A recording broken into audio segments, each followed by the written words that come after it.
everybody. My name is Jinadu. I'm Chief Clinical Psychologist with Current General Hospital. Sorry, we have to adjust the program a little bit. I have an appointment for 12 that I have booked for. So I'll try to compress everything about stress and stress management within this time. Hoping that God will grant us speed as we progress. Just to start, it's a great privilege to be in your midst, men of God. I don't take it for granted.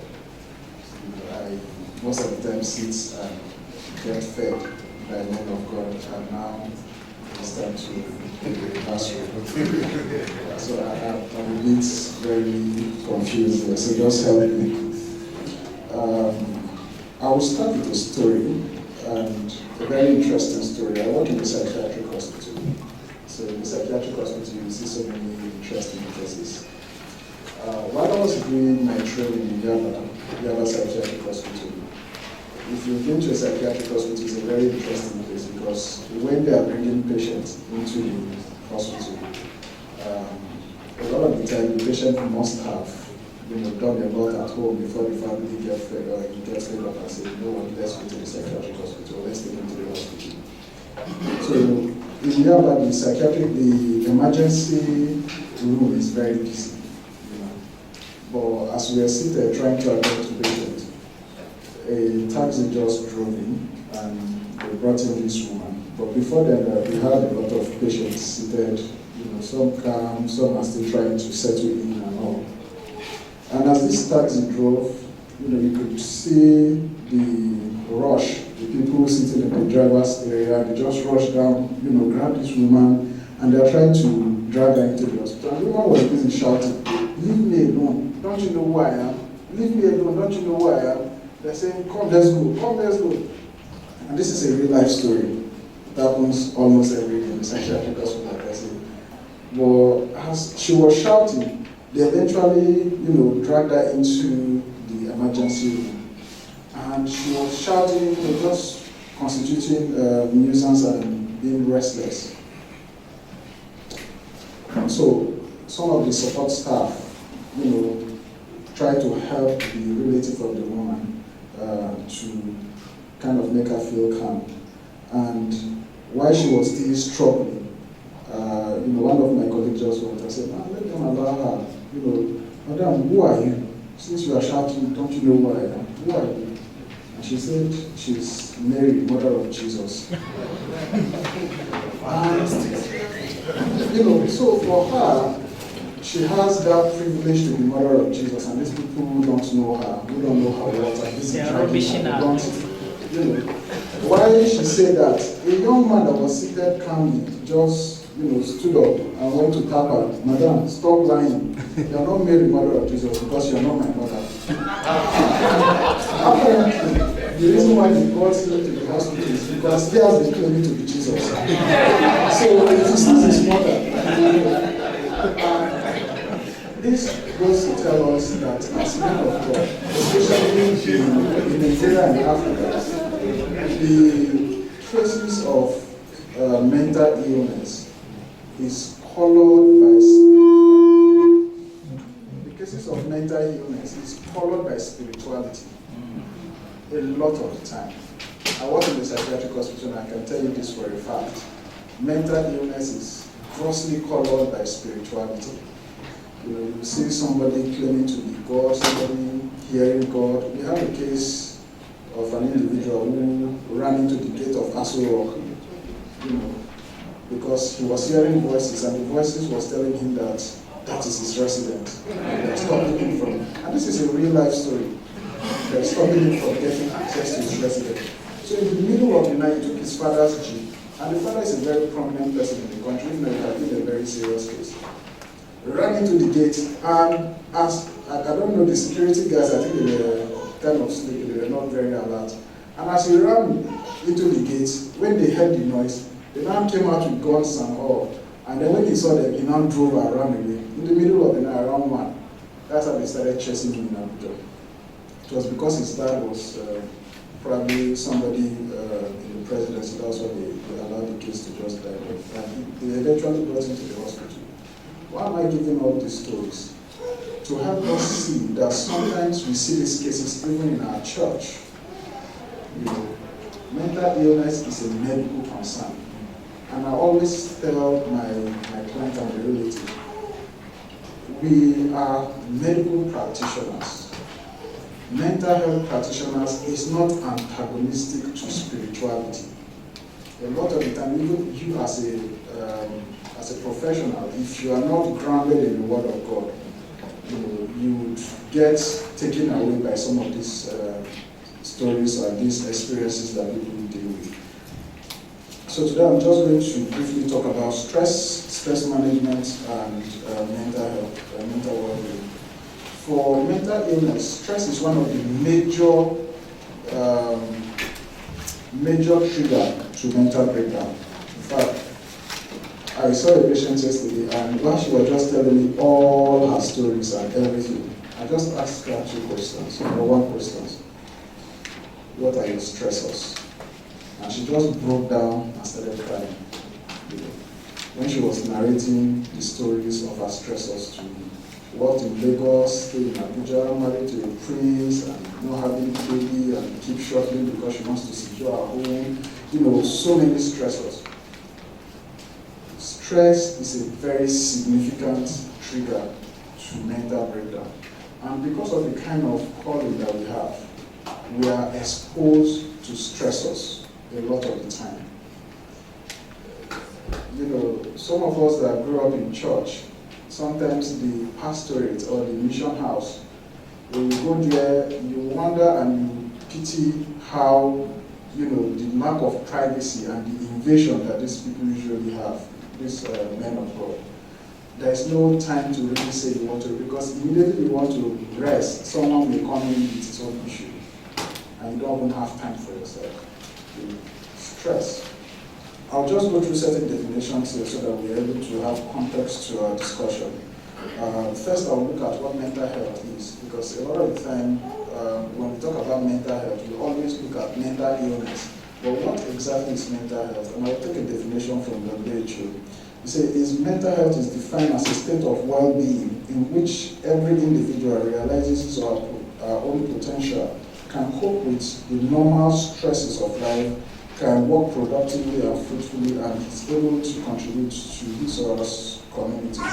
In other words, if you look at that definition, say normal stresses, that means there's an experience you have that you can classify as a normal stress, and there's an experience you have that the stress will become abnormal. I would kind of, take us through the biological process of what stress does to our body. But before then, let's also look at what stress is. So stress is the negative emotional and physiological process that occur as individuals try to adjust to or deal with environmental circumstances that disrupt or threaten to disrupt their daily functioning. Stress is the negative emotional and physiological process. Negative emotional and physiological process that individuals experience as they try to adjust. So what that means is you cannot immune yourself from stress. In fact, to a certain degree, stress is very productive and it's very good. To a large extent, some of us, while we are growing up in the university, if not because we see timetable of exam, you won't start reading from night till daybreak. But immediately you see timetable, in fact, if you are sleeping, you exorate and go to the hall to go and read. But just the glance of that timetable and the awareness that exam is approaching, all your body mechanism will adjust to help you cope with whatever situation so that you're able to prepare and write your exam. But again, what this is saying that the negative emotional experiences. So what that means is for me, when an individual is stressed, the physiological process that the person goes through is, for some of us that do biology, we have the autonomic nervous system, right? And what the autonomic nervous system does is more like an automatic process. You carry a hot pot. You don't need to think about it, whether this pot is hot or is cold before you drop it. You immediately drop it. Your body serves to protect itself. When your body perceives danger, your body would trigger a survival mechanism that would help you cope with that danger. If a lion comes in through the entrance door, you'll be shocked to realize that I have certain powers to bust through this ceiling. All is because I want to survive. Now, what that says is, when you're looking in the context of stress, daily experiences that daily encounter that you experience, by the time they start threatening your survival, your body system triggers a survival mechanism that sustains and helps you to cope. Now, that mechanism that is triggered, there is a particular hormone called cortisol. Cortisol helps you to do things that are unimaginable just to survive. But it is not meant to be in your system for a long period of time. Alright? It is not meant to be in your system for a long. It is an hormone that helps you to survive danger, that strain your body, strain your organs to be able to withstand any adverse situation so that you can survive. It is immediately you survive that danger, your body destroys that hormone. But when you have a stressor that is ongoing, that is persistent and is ongoing, and your body produces that cortisol, it is now left in your body for a longer period of time. So because it is in your body for a longer period of time, it is causing more damage than being productive. So you see your immune system drop. Any small infection, you go to the hospital. Any small mosquito bite, you have malaria. You start having, falling ill every time. You start having agitation, anxiety, and the rest of that. That is the biological process of stress, how stress affects your body. Stress, like I said, is something that is normal, is something that is held within a particular range. You experience, it helps you to survive, it is destroyed. But by the time it continues for a period of time, it becomes something very unhealthy in your body. Now, what are the things that can make an individual feel stressed? There are so many things and can be classified based on individual basis. What is stress to me might not be what is stressful to another person. One of the basic things that characterize stress is how you define situation. If you define situation as threatening to you, if you define situation as something that has come to diminish you or come to hamper your growth, your body will react to it as a stressor. And before you know, the stress hormone, the funny thing about this stress hormone that we talked about is it doesn't have a brain. It doesn't know whether you are imagining or whether the danger is real. So if you perceive danger, the stress hormone will trigger. So whether it is a real danger or it's an imaginary danger, your body, so a lot of the times you will hear people say, don't think negative. The reasons why is, as you constantly think negative, you are preempting this hormone to be released because you are not in a good place. Once you constantly think danger, you constantly perceive evil and all of that, you are putting yourself in a situation where this hormone will be released. And because this danger is not something that is physical, you can't determine when this danger is, when you are exiting this phase. And once this cortisol is released, it becomes very difficult because what you are seeing as the threat to you is not visible that you can easily discard. So please, I would want to encourage us as ministers and as men of God that stress can also be in different form. There is the biological stress, there is the emotional stress, there is the cognitive stress. Workload, when you don't have, we'll come to that. Now, some of the signs that tells you that your body is dealing with stress, because sometimes you might be dealing with stress and not really know. Remember I said, the way the body deals with stress, or what we see as stressor, sometimes can be perception. You perceive something to be stressful. So it's not like you are seeing something physical that comes to hand, or just the perception of something, or maybe you hear a news. For instance, the incident that happened and then you get the news that you have to travel to Lagos and you pass through, your mind is already agitated. Some of these things you may not really, because it happens at the subconscious level, so your conscious awareness is not really processing them. It is your unconscious mind that is processing some of these things. And in dealing with stress, we're going to come to how to manage some of these things. But one of the ways you know that you are dealing with stress, either physical stress, cognitive stress, or emotional stresses, you constantly notice you feel fatigue. These are the physical signs that you see. You constantly notice that you feel fatigue. You always feel tired. You always feel tired. You always have muscle tension. Your muscle feels weak, your muscle feels tense. You notice a change in your muscle too. You constantly have headaches. Heart palpitations.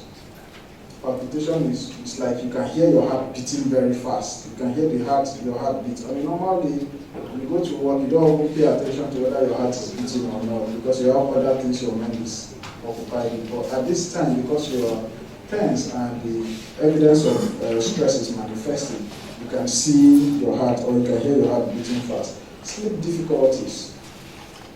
You start having difficulty with sleep. And for sleep, three very important things that we need to manage, especially for sleep, because sleep is also one very critical thing. If a patient comes to me by clapping, if I ask the patient just the patient's sleep, I know what I can say 80% of the time I can be very accurate as to the diagnosis of that patient, just by the patient describing their sleep pattern. Now for sleep, there are two important things that you need to note: the quantity of sleep hours, the quantity of hours that you are asleep, and the quality of your sleep. The quantity of sleep is, we are looking at plus or minus 8 hours in a day. Now, as men of God, we want to reconcile this with vigils, praying in the night, and all of that. But try as much as possible to set the standard for yourself. So even if you do vigil, you can always compensate during the daytime, because the neurons in your brain need that time to calibrate. If not, there is a theory in psychiatry that says an individual doesn't sleep for 3 days, the person will start hallucinating. If you don't sleep for 3 days straight, you will start seeing things that other people cannot see. And this is not God speaking to you. This is you. Your mind is already overworking.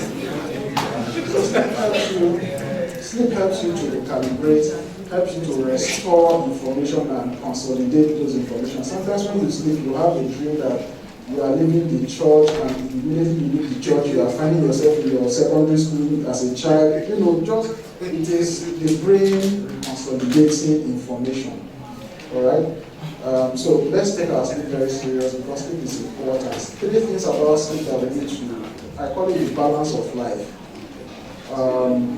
For every person, we have 24 hours. And that 24 hours, there are 3 tasks that we must achieve. One is sleep, the other is play, and the other is work. If you divide 24 by 3, you discover you have 8. That is where the 8 hours came from. You have these 3 things to, just like this tripod before me. If one of the legs is short, you realize that the tripod will not be able to stand, will not be balanced. If you are not balancing these 3 activities, something would be going wrong, even when you are not aware. These 3 activities I talked about: sleep, work, play. You must give each 8 hours. And it may not necessarily be 8 hours straight. You may not necessarily sleep 8 hours at a stretch, or you may not necessarily play 8 hours. And what we define as play could be you just sitting like this, interacting, non-obligated tasks, things that create fun, things that you enjoy doing, things that makes you just laugh, whine, and then discuss with your family, can be classified as play. Work are obligated activities. In fact, that's why you go to work, you see they say 8 to 4 or 8 to 5. You calculate it is roughly 8 hours. It is to maintain that balance. If you shortchange any of them, it will tell. If, for instance, somebody is not sleeping but working and then playing, something, you will know that something is wrong with that person. If somebody is playing too much and is not sleeping well and is working every day, you will know that something is wrong. So please, these 3 areas of our life, let's balance it. If not the manifest, I want to say the manifest presence. You will start experiencing evidence of stress. And we are going to look at when an individual is, so like I said, stress constitutes or is the predisposing factor for major mental health issues, including depression. I've had pastors come to the psychiatric hospital for care. When you don't manage stress, it is not, God has given us wisdom, all right? You say He gives His beloved good sleep. I think I was going to put that verse in talking about sleep. He gives His beloved sound sleep. Right? It is something that we crave. Sleep helps you to recalibrate, like I said. I was going to talk about, a pastor that I've seen. Not just even a pastor, I've seen several pastors come to the psychiatric hospital. Sometimes when we say come to the psychiatric hospital, we are saying something is wrong with you. It might just be for assessment. It might just be to you notice your performance or your functioning is being mediocre. You're not gaining that level of satisfaction with life. You can come to the psychiatric. It doesn't necessarily mean you're a psychiatric patient. It's a place where you can come, vent out or ventilate any issue that has been bothering you. And a lot of the time we are conflicted with our expectations because we are called by God. There are certain experiences that conflict that calling that we are not able to deal with. It's also very important that we find time to come around so that we can discuss some of these issues to gain clarity. Men of God who come to the psychiatric hospital, I have one comes all the way from Adamawa. Currently, I think he comes once in 6 months because his condition is very stable. Right? And it doesn't say, because again, you must take care of this body that God has given you. It doesn't glorify God that you are having evidence of stress or evidence of psychological challenge. It is act of carelessness. You are not prioritizing, because no matter how gifted, no matter how anointed you are, if you don't take care of the vessel that contains that anointing, the expression of that anointing will not be fruitful. So please, you taking care of your body, managing stress, is also glorifying God in a very bigger dimension. For me, most of the time, once I have headaches, how stress manifests to me is headaches. Once I have persistent headache, or I sleep and wake up, I don't feel okay. I know that something is wrong. I'll just take some time off, rest, and then the headache will go away. But again, when you don't have time to rest, if you operate an open door policy where the boundary is not there, you find it very difficult to rest. I was going to talk about sleep, 2 things about sleep: the quality and the quantity.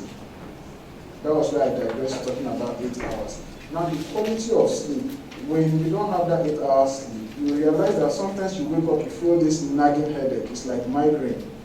You wake up, you don't feel refreshed. You don't feel sound. You say something is wrong. It's your body giving you sign.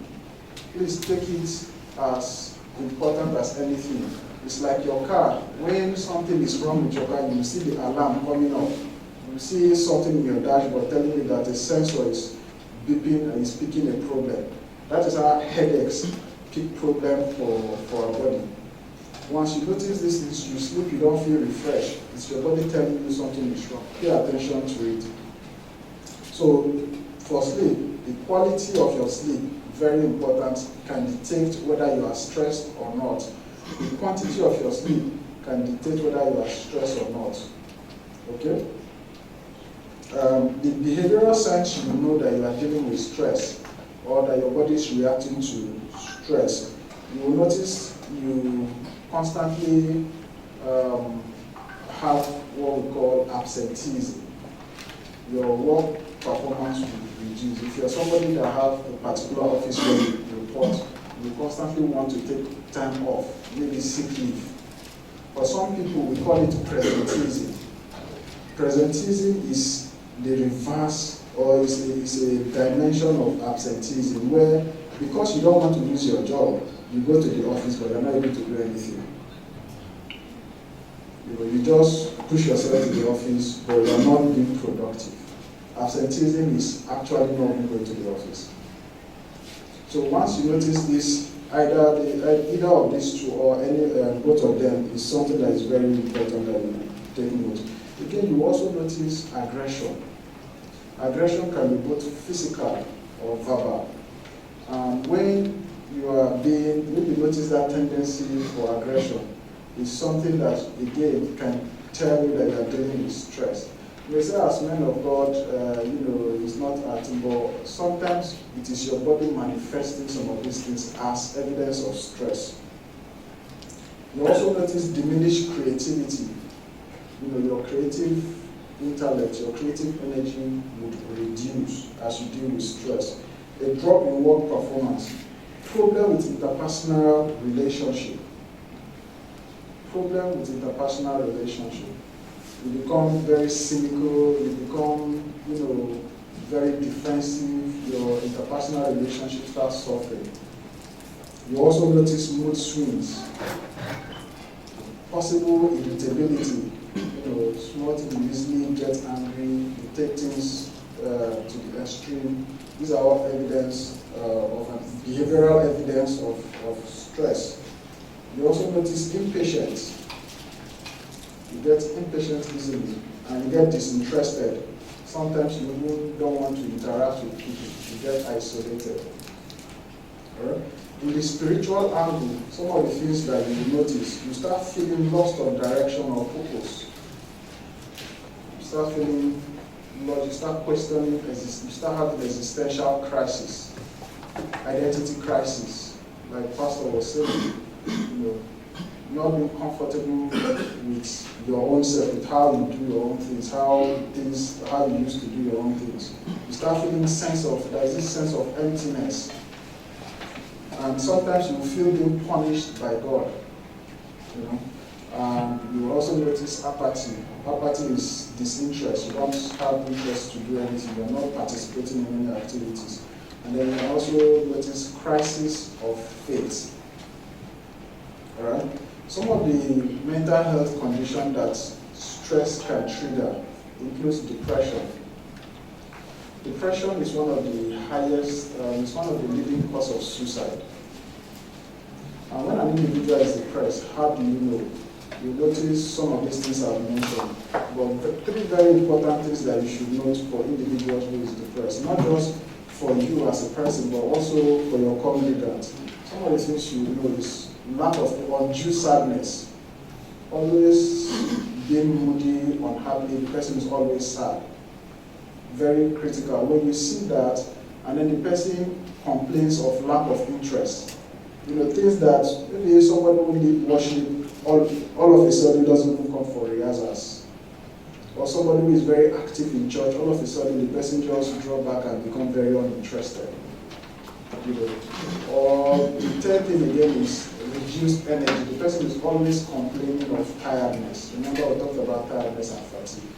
These three things are key indicators to say somebody is depressed.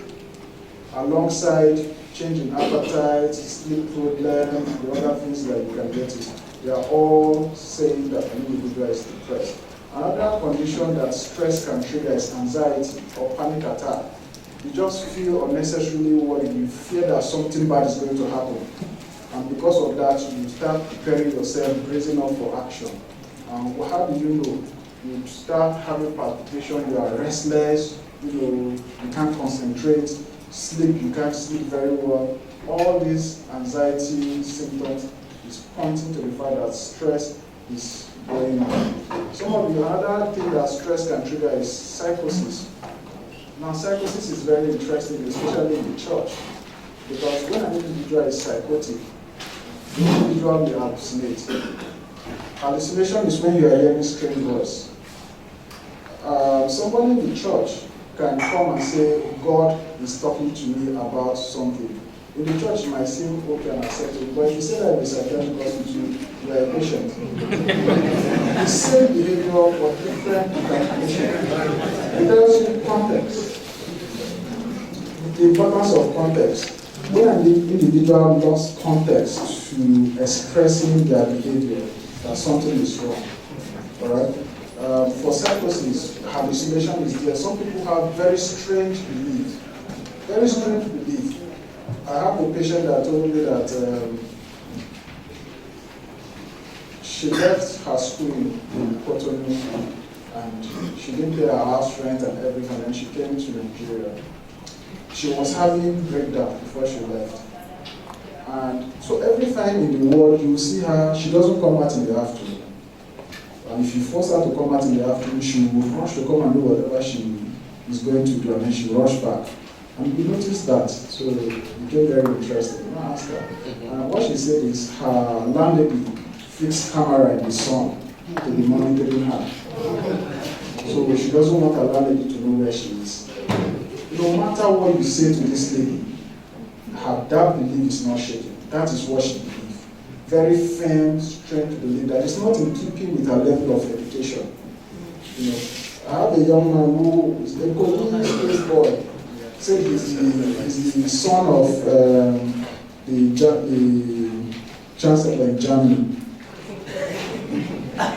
The correlations are not just there. But he's still holding on to that belief. Very strange, but holding on strongly to that belief. Sometimes you see some of these things in church. You know, it is saying that this person has a concern, a medical concern. You can pray for the person, but please bring the person to the hospital. It is good to pray. It is good to, but please also help the person and bring the person to the hospital. While you are doing your prayers, there is nothing God cannot do. God can give us wisdom to tell us on how to manage that person. But if you deny the person coming to the hospital, then you are not fulfilling the treatment that that person needs. Okay? Some of the ways, so three things I've talked about. Stress, three health concerns, mental health concerns that stress can trigger. These are the common mental health concerns. Oh, sorry, there is one, bipolar disorder. Yes, bipolar, 2 poles, you know, is something that is also very common. In fact, you see that in church. Sometimes when you are having service, and the service is very intense, you will see some people break down. A lot of the time, some of them might experience, they might be triggered, especially because bipolar have, when you have intense emotional experience, it can trigger bipolar for people who are already diagnosed with bipolar. So even in church, you can see such experiences. What bipolar is saying is mood swings. This person has mood swings, extreme mood swings. If the person is depressed, is totally depressed, it's not sad. The person is totally depressed. If the person is manic, a manic episode is when everything is high for this person. This person can bring their last 100,000 naira and give you that they've not met anywhere before. And say, God just said they should bless you. Meanwhile, they don't have anything. They don't have anything where to go. So it can be dicey and very confusing, because actually God can speak to that person. But if this person already have a diagnosis, because a lot of the time when I've had cases, patients with manic with bipolar disorder that have children for men they cannot even identify. Because when they are high, their libido is also very high. There is one case where the lady was just traveling from, I think, Macaulay or so, and she took a taxi from Nyanya. Because she was having an episode, she became very friendly to the taxi. They were just driving around, and the taxi guy slept with her and then left her. She didn't even know who that person is up to today. A lot of them, we place them on contraceptives because of that. Once an individual is manic, they become excessively friendly. They've not met you before, they just see you for the first time, they can tell you everything about themselves, everything about their life, because they are disinhibited. What we mean by disinhibited is you don't have any guard, you don't have any defense anymore. You are easily excited. You can buy things, you can take Okada and give the Okada 3,000 naira and say the guy is just a poor guy.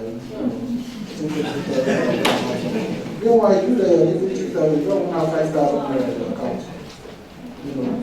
It's something that is very important that we pay attention to. Once you are having service, individuals who have such, if the person is a member and you notice this repeatedly, it is something that you should address. Please. The other thing is substance use. Most people cope with stress by using substance. It can be caffeine, as simple as caffeine.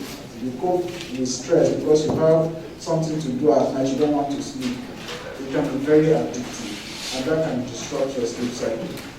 Some people it's alcohol, and you start justifying it by Bible verses. Some people it's cigarettes. It is not saying that all of these things are totally terrible, but if you have stress, the more you use a particular substance to cope with it, you are denying yourself the capacity to develop the proper coping skills. And that is where it is important. That when you face challenges, face it head on. If the challenge is intense, leverage on your social support system. You have family, you have church, you have your colleague, you have people around you. By the time you start depending on psychoactive substance, it becomes very dangerous, and by the time you get hooked, when that stressor is over, the problem that you used to solve that challenge is now what you're going to be dealing with. So depression, anxiety, bipolar, and then substance use. And then we talk about psychosis. These are all things that can mental health concerns that can come on account of not managing stress adequately. I'll just jump to go with this because of my time. It's after 12 already. Tips to managing stress. The first tip that you must know on how to manage stress is first recognize that there is stress that you're dealing with. All right? Your ability to be self-aware is the main solution or the main tip to dealing with stress. Your ability to be self-aware. Like I say, I understand my body. So if I am feeling stressed, I know I know the change I will experience. And by the time I see those changes, I can name them. Okay, I've not been sleeping well, I sleep, I have headache, it must be stress. I now take a step back and reflect on how my activities in the past few days have been. If it has been much more than I expect, or I look at what I've been expecting, or what anticipation I have. If I discover that stress is somewhere around the corner, I just back out. I back out and then I try to manage it. But your ability to be self-aware is very important.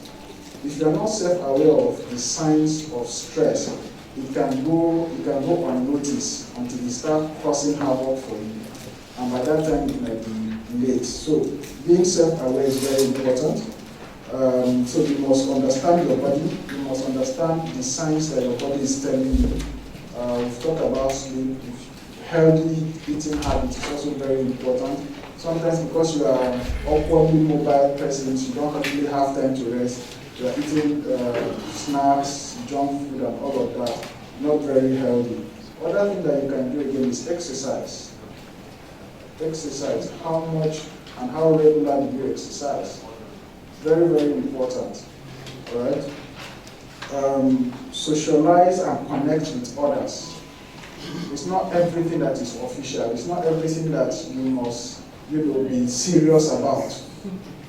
Sometimes you just find yourself in a social situation and put the spotlight on other people so that you can be at the background and take a step back to rest. Okay? Sometimes again, the other thing, you must learn to take a break. You must learn to take a break.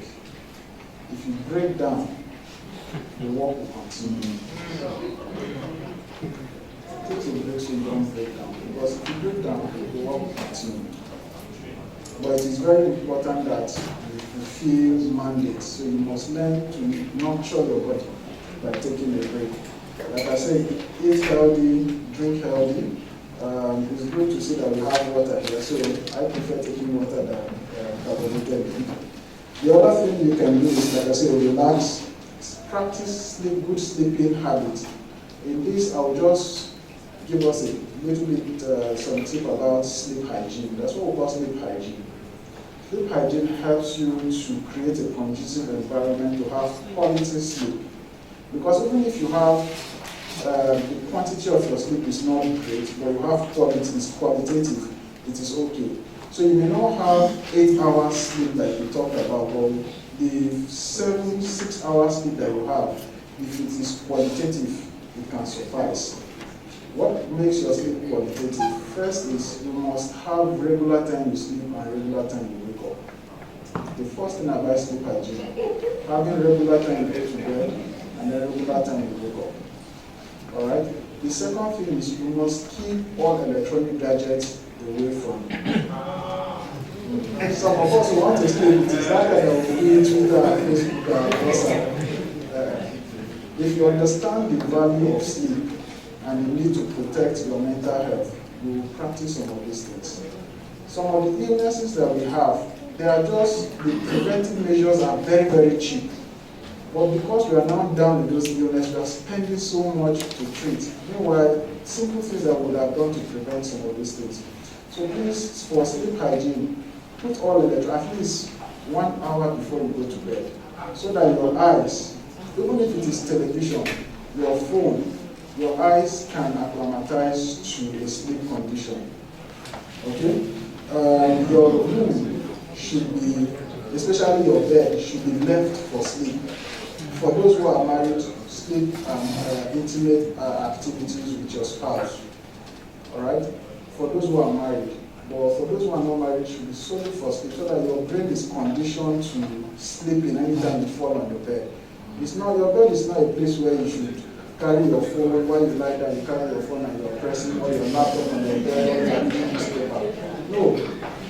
Because anytime you go to the bed to lie down, your brain is already confused. Is it time for newspaper? Is it time for WhatsApp? Is it time for study? So please condition your brain to sleep when you go to bed. The other thing is, so that is it for sleep hygiene. These practices would help us, especially if you notice that you are becoming stressed and it's affecting your sleep. If you do some of these activities, these sleep hygiene tips that I'm giving, it will help you to restore your sleep, and then you can continue your life. The other thing is create a balanced activity schedule. Create a balanced activity schedule. Balance your day. Know when your energy level is high and when your energy level is dropping, so that you can build more activities when your energy level is high, and then you reduce activity when energy level is low. It is not when it is getting to late in the night, that's when you're now building a lot of activity. It is not helpful that way. Even your body will stress. The other thing is setting clear boundaries. Alright? Setting clear boundaries. Sometimes no is a full sentence. When you say no, you don't need any further explanation. It's a full sentence. Alright? And sometimes again, because you are not very firm. Sometimes again, we see being firm as being wicked. No. When you are firm, people know you as a principled person. And it is protecting your own mental health, and it is helping other people to work with you. Alright? So create healthy boundaries that will help you function.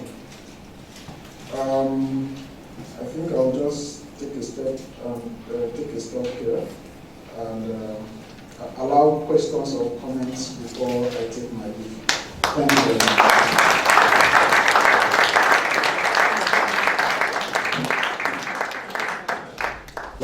The impact of stress a lot of the times are slow onset. The impact of stress can be slow onset.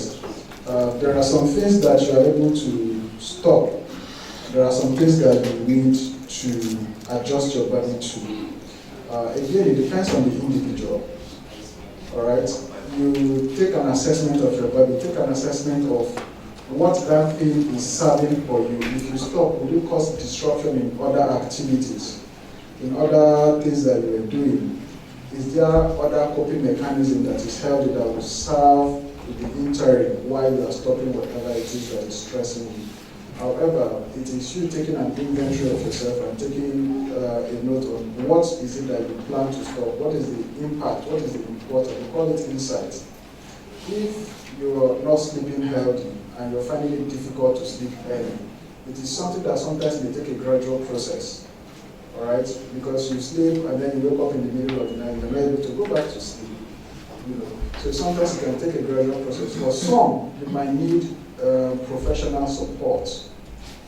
Okay, somebody who is dealing, who is addicted to caffeine or who is addicted to some substance and wants to stop, the relapse can actually be worse than what the person was doing before. So if you try to stop and a week you didn't use caffeine or you didn't use the substance, alcohol for instance, if you relapse, the quantity you are using before, you will surpass it.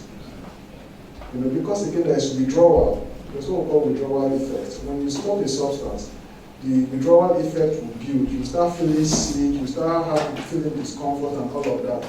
And you know that is this thing. Immediately you use it, all these things will go off.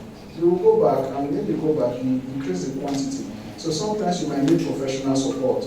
So it is you taking an inventory. Whatever you think you want to stop, if you try stopping and it's not, you see that it's a bit difficult, you can get professional support to guide you. All right.